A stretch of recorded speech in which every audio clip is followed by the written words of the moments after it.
Real Madrid versus Manchester সিটির একটা দারুণ উত্তেজনামূলক ম্যাচ আমরা আজ রাত্রে দেখব। সেখানে ফলাফল কি হতে পারে আপনাদের প্রেডিকশনটা অবশ্যই কমেন্ট বক্সে জানিয়ে দিবেন। এখন মাশরেক এবং সিয়াম তাদের প্রেডিকশন জানিয়ে দিবে। হাই এভরিওয়ান, আমি মাশরেক। আজকে আমার প্রিয় দল রিয়াল মাদ্রিদ খেলা আছে।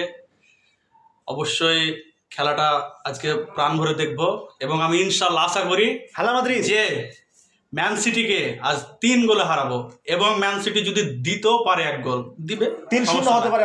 অবশ্যই তোমার prediction? 3-1 ভাই, 3-1 3-0 না, 3-1 আমি শূন্য ধরবো না। মানে রিয়াল মাদ্রিদ হ্যাঁ। 3 ম্যান সিটি 1 এক। এবং তোমার আমার মতে আমি ম্যানচেস্টার সিটিকে এগিয়ে রাখছি, এগিয়ে রাখার কারণ কি একটু বলো। কারণ তাদের বর্তমানে ডিব্রুইনা আবার ফিরেছে, তারপরে রুবান দিয়াস ফিরেছে, তাদের কম্বিনেশনে একটা স্টেবিলিটি এসেছে, তাই আমি সিটিকে এগিয়ে রাখলাম। তোমার prediction 2-1 man city 2 Real Madrid 1। এই ছোট ভাই যেহেতু 2-1 বলেছে, আমি এখানে 2 দিয়ে দিলাম এমবাপেকে। এমবাপে 2টা গোল করবে ও মাই গড। আর ভিনি বা রদ্রির মধ্যে একজন গোল করবে।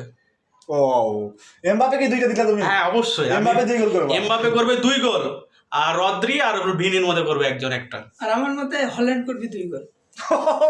জমে গেল খেলা। হাস্যকর না হলে মজা। ছোট ভাই ঠিক আছে, তার কথাটা আমি নিলাম। হলে আলহামদুলিল্লাহ, ভালো। প্রতিপক্ষ আচ্ছা, ভালো কিছু করুক চাই। দেখা যাক কি হয় শেষ পর্যন্ত ফলাফল। আপনারা আপনাদের প্রেডিকশনটি কমেন্ট বক্সে জানিয়ে দিতে ভুলবেন না।